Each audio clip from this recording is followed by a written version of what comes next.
തെരഞ്ഞെടുപ്പ് കമ്മീഷന്റെ കത്തിൽ ബി.ജെ.പിയുടെ സീൽ വരിക. എന്നിട്ട് ബി.ജെ.പിയെ പ്രതിസ്ഥാനത്ത് നിർത്താനായിട്ട് ശ്രമിക്കുക. ഒടുവിൽ തെളിയുന്നു അത് ഒരു സി.പി.എമ്മുകാരൻ ചെയ്തതാണ്. ജയ്സൽ പി അസീസ് എന്ന് പറയുന്ന ഒരാൾ, ഒരു എൻ.ജി.ഒ യൂണിയന്റെ നേതാവും പ്രവർത്തകനും ഒക്കെ ആയിരുന്ന ആൾ ചെയ്തതാണ്. ഇത് കരുതിക്കൂട്ടി ചെയ്തതാണെന്ന് ഉറപ്പിക്കാനാവുന്ന തെളിവല്ലേ അത്?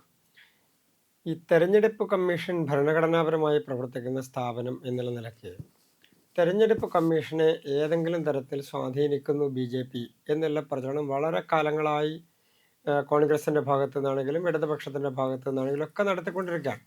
രാജ്യം മുഴുവൻ കോൺഗ്രസ് ആ ആരോപണം ഉയർത്തി പല ഘട്ടങ്ങളിൽ തെരഞ്ഞെടുപ്പ് കമ്മീഷനെ, പ്രത്യേകിച്ച് ദേശീയ തെരഞ്ഞെടുപ്പ് കമ്മീഷനെ വലിയ തരത്തിൽ അപകീർത്തിപ്പെടുത്താൻ വേണ്ടിയിട്ടുള്ള ശ്രമങ്ങൾ നടന്നു.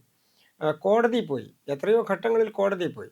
ഇപ്പോൾ തെരഞ്ഞെടുപ്പ് കമ്മീഷനെ ഇംപീച്ച് ചെയ്യണമെന്നാവശ്യപ്പെട്ടുകൊണ്ടുള്ള പ്രമേയവുമായി പാർലമെൻറ്റിൽ വന്നിരിക്കുകയാണ്. അതിനുള്ള ഒപ്പുശേഖരണങ്ങൾ നടത്തുന്നു. അപ്പോൾ സ്വാഭാവികമായും തെരഞ്ഞെടുപ്പ് കമ്മീഷൻ ഭരിക്കുന്ന പാർട്ടിയുടെ ഭാഗമാണ് എന്ന് വരുത്തി തീർക്കാൻ വേണ്ടിയിട്ടുള്ള കാര്യമായിട്ടുള്ള ശ്രമങ്ങൾ നടത്തിക്കൊണ്ടിരിക്കുന്നത്. തെരഞ്ഞെടുപ്പ് കമ്മീഷനെ ഈ തരത്തിൽ പാർട്ടിയുമായി ചേർത്തുകൊണ്ട്, ബി.ജെ.പിയുമായി ചേർത്തുകൊണ്ട് ആരോപണം ഉന്നയിക്കുന്നതിലൊരു ദുരുദ്ദേശമുണ്ട്. ഇപ്പോൾ തെരഞ്ഞെടുപ്പിൽ ബി.ജെ.പി പല ഘട്ടങ്ങളിലും ജയിച്ചു വരുന്നു, സംസ്ഥാനങ്ങളിൽ ജയിച്ചു വരുന്നു. രാഷ്ട്രീയപരമായി ബി.ജെ.പിയോട് മത്സരിച്ച് ജയിക്കാനുള്ള ശക്തി കോൺഗ്രസ്സിനില്ല, ഇടതുപക്ഷ പാർട്ടികൾക്കും പല സംസ്ഥാനത്തുമില്ല. അപ്പോൾ സ്വാഭാവികമായും തെരഞ്ഞെടുപ്പ് കമ്മീഷനെ ഒരു ഒരു സംശയത്തിൻ്റെ മുൾമുനയിൽ നിർത്തുക, അല്ലെങ്കിൽ ഒരു അഴിമതി ആരോപണം ഉന്നയിച്ച് മുൾമുനയിൽ നിർത്തുക, ബി.ജെ.പിക്കൊപ്പമാണ് എന്ന് പറഞ്ഞൊരു പ്രചരണം നടത്തുക, അത് കൂടുതൽ ഈ കള്ളം പറഞ്ഞ് ജനങ്ങളുടെ ഇടയിൽ ഒരു ധാരണ ഉണ്ടാക്കി കഴിഞ്ഞാൽ തെരഞ്ഞെടുപ്പ് ജയിക്കുന്നത് മുഴുവൻ ഒരു അട്ടിമറിയുടെ ഭാഗമാണ് എന്ന് പറഞ്ഞ് ഒരു അരാജകത്വം സൃഷ്ടിക്കുക എന്നുള്ളതാണ്. ഇത് നേരത്തെ പല രാജ്യങ്ങളിലും ഇത് പരീക്ഷിച്ചിട്ടുണ്ട്. ഉദാഹരണത്തിന് ബംഗ്ലാദേശിൽ പുതുതായി നടന്നിട്ടുള്ള പല പ്രക്ഷോഭങ്ങളുടെയും പിന്നിൽ, സർക്കാർ ഇതര പ്രക്ഷോഭങ്ങളുടെ എല്ലാം പിന്നിൽ ഈ തരത്തിലുള്ള വ്യാജ പ്രചരണങ്ങൾ ആദ്യം ഉണ്ടാക്കുക, അതിനെ തുടർന്നൊരു കലാപത്തിലേക്ക് ഇറങ്ങുക, ആ കലാപം വളരെ പെട്ടെന്ന് ഭരണകൂടത്തെ മറിച്ചിടാൻ വേണ്ടിയിട്ടുള്ള ശ്രമത്തിൻ്റെ ഭാഗമായിട്ടുള്ള കലാപമായിട്ട് മാറുക. നേപ്പാളിൽ വിജയകരമായി ഇത് പരീക്ഷിച്ചു. ഈ തരത്തിലുള്ള പ്രക്ഷോഭങ്ങളുടെ ഭാഗം സൃഷ്ടിക്കാനുള്ള സാഹചര്യങ്ങൾ ഉണ്ടാക്കി. അപ്പം നമ്മുടെ രാജ്യത്ത് ഈ തരത്തിൽ ആദ്യം കള്ളപ്രചരണം നടത്താൻ ശ്രമിച്ചത് കർഷക സമരങ്ങളുമായി ബന്ധപ്പെട്ടുകൊണ്ടാണ്. രണ്ടാമത്തത് പൗരത്വ നിയമവുമായി ബന്ധപ്പെട്ടുകൊണ്ടാണ്. വലിയ തരത്തിൽ പ്രചരണങ്ങൾ നടത്തി, കള്ളത്തരം പ്രചരിപ്പിച്ചു, സർക്കാർ ഇതര പ്രക്ഷോഭത്തിനുള്ള വലിയ സാധ്യതകൾ ഉണ്ടാക്കി. അപ്പം ഇപ്പോൾ നടക്കുന്നത് തെരഞ്ഞെടുപ്പ് കമ്മീഷനെ ഒരു ഒരു ഭാഗത്ത് നിർത്തി ബി.ജെ.പി തെരഞ്ഞെടുപ്പ് കമ്മീഷനെ നിയന്ത്രിക്കുന്ന ഒരു സാഹചര്യത്തിലേക്കാണ് എന്ന് പ്രചരിപ്പിച്ച് അപകീർത്തിപ്പെടുത്തുക, അതല്ലെങ്കിൽ ഭരണഘടനാ സ്ഥാപനത്തെ ഇകഴ്ത്തി കാണിക്കുക എന്നുള്ളതാണ്. ഇപ്പോൾ കേരളത്തിൽ തെരഞ്ഞെടുപ്പുമായി ബന്ധപ്പെട്ടുകൊണ്ട് രാഷ്ട്രീയ പാർട്ടികളുടെ ഓഫീസുകളിലേക്ക് പോയ കത്തിൽ ഈ തരത്തിൽ ബി.ജെ.പിയുടെ സീൽ കണ്ടു എന്നാണ് പറയുന്നത്. ഒരു രാഷ്ട്രീയ പാർട്ടിക്ക്, പ്രത്യേകിച്ച് ബി.ജെ.പി പോലുള്ളൊരു പാർട്ടിക്ക്, തെരഞ്ഞെടുപ്പ് കമ്മീഷൻ്റെ ഓഫീസിൽ നിന്ന് അയക്കുന്ന ഒരു കത്തിൽ പോയി സീലടിക്കേണ്ട വല്ല കാര്യമുള്ളൂ? ഇതൊക്കെ സാമാന്യ നിലക്ക് ജനാധിപത്യത്തിൽ, തെരഞ്ഞെടുപ്പ് രാഷ്ട്രീയത്തിൽ മനസ്സിലാക്കുന്നതും ജനങ്ങൾ അറിയുന്നതുമായിട്ടുള്ളൊരു കാര്യമല്ലേ. ഇനി അഥവാ അങ്ങനെ ഒരു സീൽ അടിച്ചത് കൊണ്ട് എന്തെങ്കിലും പ്രയോജനം ഈ പാർട്ടിക്കുണ്ടോ? തെരഞ്ഞെടുപ്പ് കമ്മീഷൻ ഒരു നിർദ്ദേശം അയക്കുകയാണ്, നിങ്ങൾ നാളെ മുതൽ ഇങ്ങനെ ചെയ്യണം, ഇന്നത് ചെയ്യാൻ പാടില്ല, അല്ലെങ്കിൽ തെരഞ്ഞെടുപ്പ് കമ്മീഷൻ്റെ പ്രവർത്തനത്തിൻ്റെ, തെരഞ്ഞെടുപ്പിൻ്റെ നിർദ്ദേശങ്ങളുമായി ബന്ധപ്പെട്ടുകൊണ്ട് സർക്കുലർ അയക്കുകയാണ്. ആ സർക്കുലറിൽ ബി.ജെ.പിയുടെ ഒരു സീലടിച്ചുകൊണ്ട് ഏതെങ്കിലും വോട്ട് വർദ്ധിക്കാൻ പോകുന്നുണ്ടോ? ഏതെങ്കിലും ഒരു നടപടിക്കും മാറ്റം ഉണ്ടാക്കാൻ പോകുന്നുണ്ടോ? വോട്ട് ചെയ്യുന്നത് ആരാണ്? ജനങ്ങളാണ്. വോട്ട് ചെയ്യുന്ന ആളുകൾ വോട്ട് ചെയ്യുന്നത് ഈ കടലാസ് കണ്ടുകൊണ്ടല്ലല്ലോ. വോട്ട് ചെയ്യുന്ന ആളുകൾ വോട്ട് ചെയ്യുന്നത് രാഷ്ട്രീയത്തെ കണ്ടുകൊണ്ടാണ്, എം.എൽ.എ കണ്ടുകൊണ്ടാണ്, അവിടുത്തെ സർക്കാരിൻ്റെ പദ്ധതികളും വികസനങ്ങളും നോക്കിക്കൊണ്ടാണ്. അപ്പോൾ ഈ ഒരു സർക്കുലറിൽ ബി.ജെ.പിയുടെ ഒരു ചിഹ്നം സീലായി പതിച്ചു എന്നുള്ളത് കൊണ്ട് എന്തെങ്കിലും ഒരു പ്രത്യേകത അതിനകത്തുണ്ടോ എന്നുള്ളത് ചർച്ച ചെയ്യപ്പെടേണ്ട ഒരു വിഷയമാണ്. രണ്ടാമത്തത്, സീലുണ്ടാക്കാൻ ആർക്കും പാടില്ലാത്തത്. ഏതൊരു പാർട്ടിയുടെ സീൽ ഏതൊരു പാർട്ടിക്ക് വേണമെങ്കിലും ഉണ്ടാക്കാം, ഒന്നത്. രണ്ടാമത്തത്, തെരഞ്ഞെടുപ്പ് കമ്മീഷൻ പോലെയുള്ള ഒരു ഓഫീസിൽ ആരാണ് ഉദ്യോഗസ്ഥന്മാർ എന്നുള്ളതാണല്ലോ പ്രധാനപ്പെട്ട വിഷയം.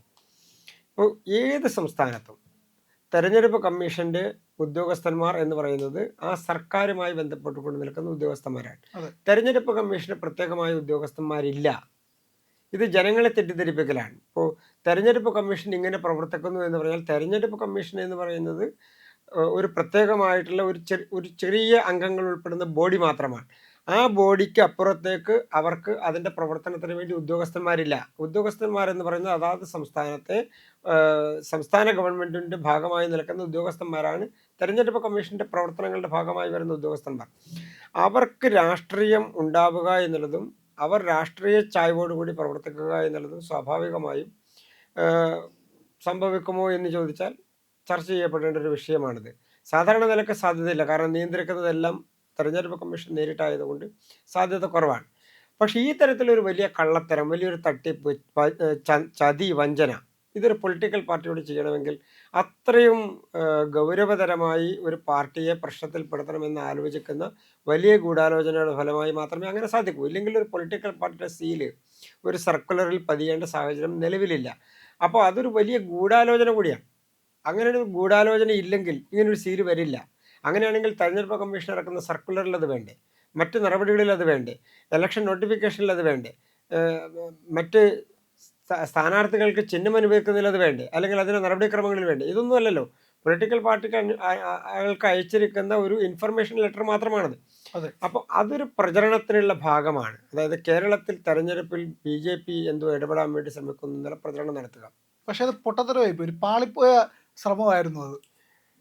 പാളിപ്പോവുക എന്നുള്ളതല്ല, വലിയൊരു ജനാധിപത്യ അട്ടിമറിക്കും ജനാധിപത്യത്തിന് നിരക്കാത്തതുമായിട്ടുള്ള പ്രവർത്തനത്തിന് ശ്രമിച്ചു. അത് പാളിപ്പോയി എന്നുള്ളത് വാസ്തവം തന്നെയാണ്. കാരണം ജനങ്ങൾ ഇതെല്ലാം കണ്ടുകൊണ്ടിരിക്കുകയല്ലേ, ഈ നടക്കുന്ന നടപടിക്രമങ്ങളും ഉന്നയിക്കപ്പെടുന്ന ആരോപണങ്ങളുമൊക്കെ. തെരഞ്ഞെടുപ്പ് കമ്മീഷൻ അയച്ച സർക്കിൾ സീലുണ്ട്, അതുകൊണ്ട് BJP ആണ് ഇതിൻ്റെ മുഴുവൻ ഉത്തരവാദി എന്ന് പറഞ്ഞൊരു പ്രസ്താവന നടത്തിയാൽ തുടർന്ന് വരുന്ന നടപടികൾ അതുണ്ടാവണ്ടേ?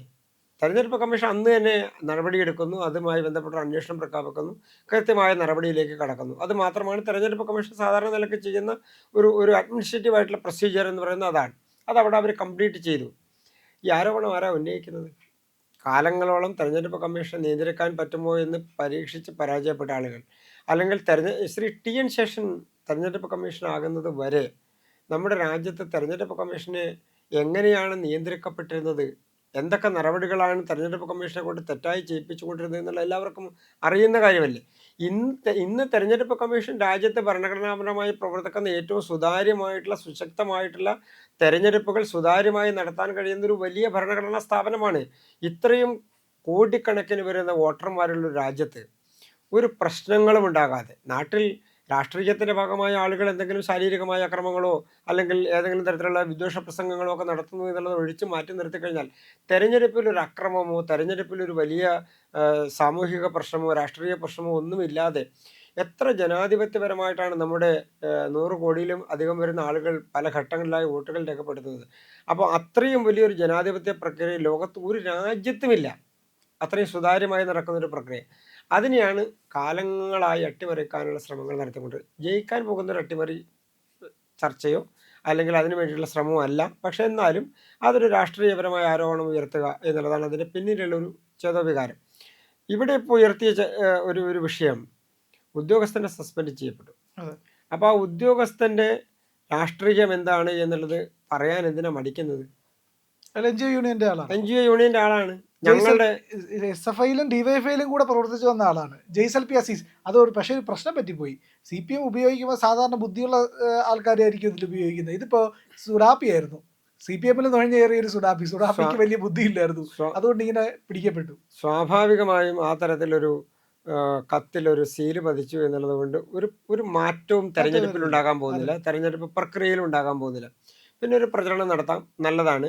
പക്ഷെ തെരഞ്ഞെടുപ്പ് ഉദ്യോഗസ്ഥന്മാർ അതുമായി ബന്ധപ്പെട്ടുകൊണ്ടുള്ള നടപടികൾ സ്വീകരിക്കുന്നതോടുകൂടി അല്ലെങ്കിൽ ഉദ്യോഗസ്ഥനെതിരെ നടപടി സ്വീകരിക്കുന്നതോടുകൂടി അത് വെളിച്ചത്ത് വന്നു ആരാണിത് ചെയ്തത് എന്നുള്ളതിന് ഒരു കണിക പോലും, ജനാധിപത്യ ധ്വംസനത്തിൻ്റെ ഒരു കണിക പോലും ഇല്ലാതെ കൃത്യമായി തെരഞ്ഞെടുപ്പ് നടത്താൻ കഴിയുന്ന ഒരു സംവിധാനത്തിലേക്ക് തെരഞ്ഞെടുപ്പ് കമ്മീഷൻ മാറി എന്നുള്ളതിൻ്റെ ഏറ്റവും സുശക്തമായിട്ടുള്ള ഉദാഹരണമല്ലേ ഇത്. BJP കേന്ദ്രം ഭരിക്കുന്നു എന്നുള്ളത് കൊണ്ട് എന്ത് ആരോപണവും ഉന്നയിക്കാം എന്നുള്ളതാണെങ്കിൽ, അങ്ങനെയാണെങ്കിൽ BJP സംബന്ധിച്ച് ഈ തെരഞ്ഞെടുപ്പിൻ്റെ ആവശ്യമില്ലല്ലോ. MLA-മാരെ അങ്ങ് പ്രഖ്യാപിച്ചാൽ പോരെ. തെരഞ്ഞെടുപ്പ് നടക്കുന്നതിന് മുൻപ് MLA-മാരെ പ്രഖ്യാപിക്കാമല്ലോ. അങ്ങനെയല്ലല്ലോ ജനാധിപത്യം, അങ്ങനെയല്ലല്ലോ തെരഞ്ഞെടുപ്പ്, അങ്ങനെയല്ലല്ലോ നമ്മുടെ തെരഞ്ഞെടുപ്പ് പ്രവർത്തനത്തിൻ്റെ രീതി. അപ്പോൾ ഇതൊക്കെ ബാലിശമായി നടത്തുന്ന ഒരു രാഷ്ട്രീയ ആരോപണത്തിനുള്ള ഒരു സാധ്യത ഉണ്ടാക്കലാണ്. അതുകൊണ്ടൊന്നും വിജയിക്കാൻ പോകുന്നില്ല.